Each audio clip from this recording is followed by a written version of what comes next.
My name is Kurt Volker. I am a former senior U.S. diplomat. I served as the U.S. ambassador to NATO and U.S. special representative for Ukraine negotiations, among many other positions. I'm a managing director for international at BGR Group, and I also run my own consulting firm called Alliance Strategic Advisors. Well, it's very interesting because they have taken advantage of the virus to introduce more restrictive measures at home that advance their ability to control their societies.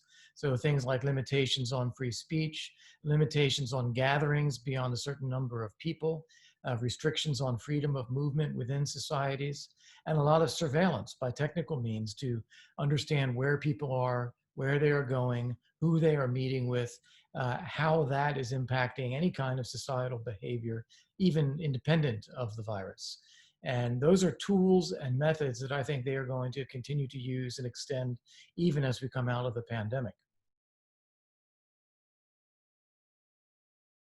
Well, just as these authoritarian states are using those kinds of methods at home, they're also using the cover of COVID-19 to increase some of their aggressive activities abroad. We see this, for instance, in Russia's aggression still in Ukraine, and there's been an uptick in violence.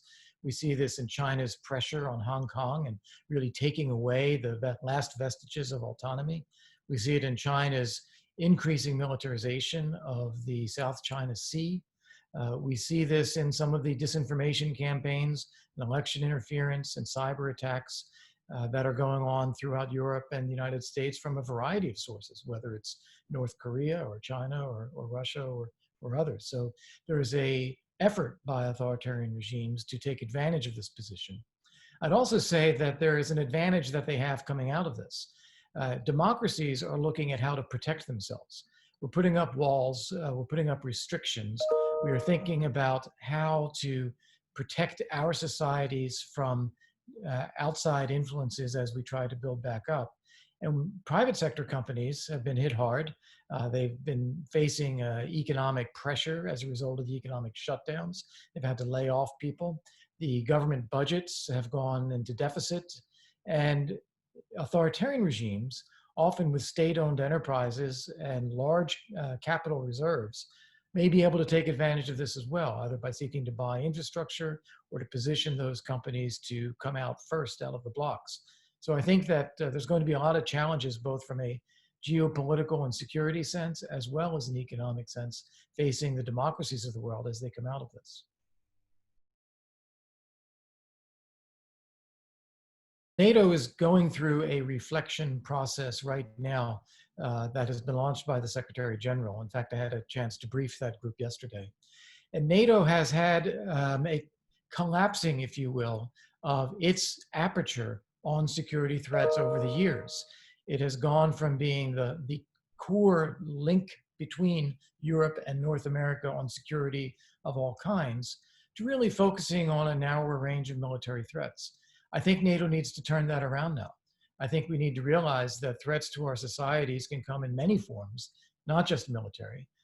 Cyber attacks, attacks on our election systems, protection of supply lines, protection of critical infrastructure under national authorities, disease itself. And I think we need a much broader coordination among NATO allies in addressing these threats than we've done before.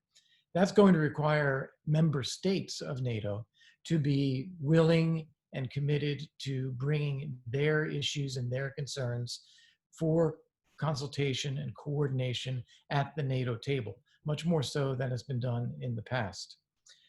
I would also say that NATO and the EU have really failed to form a strategic whole in how to work together in dealing with the full range of challenges that our Western democracies face.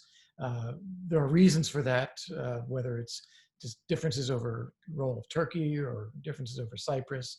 But frankly, as we come out of this period with even greater challenges facing our societies than before, I think that's an area we really have to overcome now.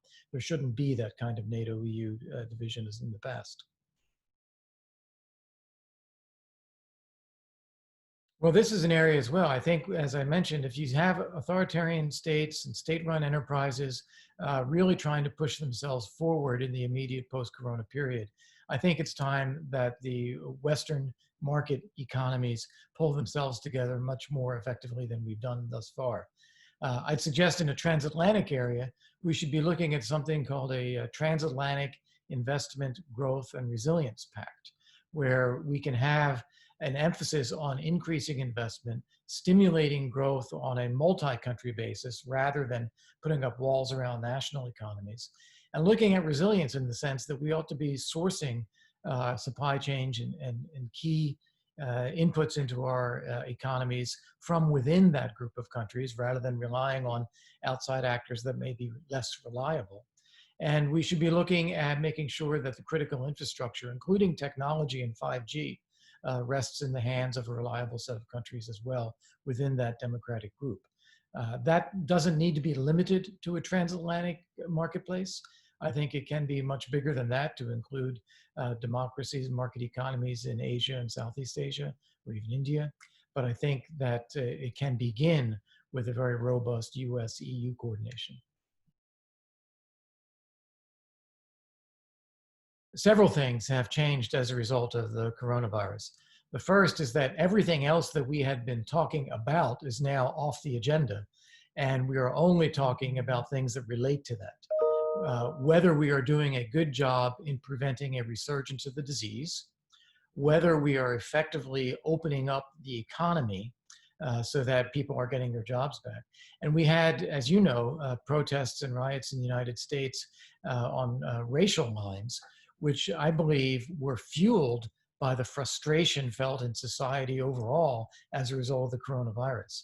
So the challenges for President Trump are really to do a hat trick, to get the economy going, to prevent a resurgence of disease and restore a semblance of justice. If he can do that, I think he's in a good position. What's interesting is that his opponent in the presidential election, Joe Biden, has been largely invisible during this time. And maybe that's okay. Normally, less than 5 months away from the presidential election, that would be all that we are talking about right now.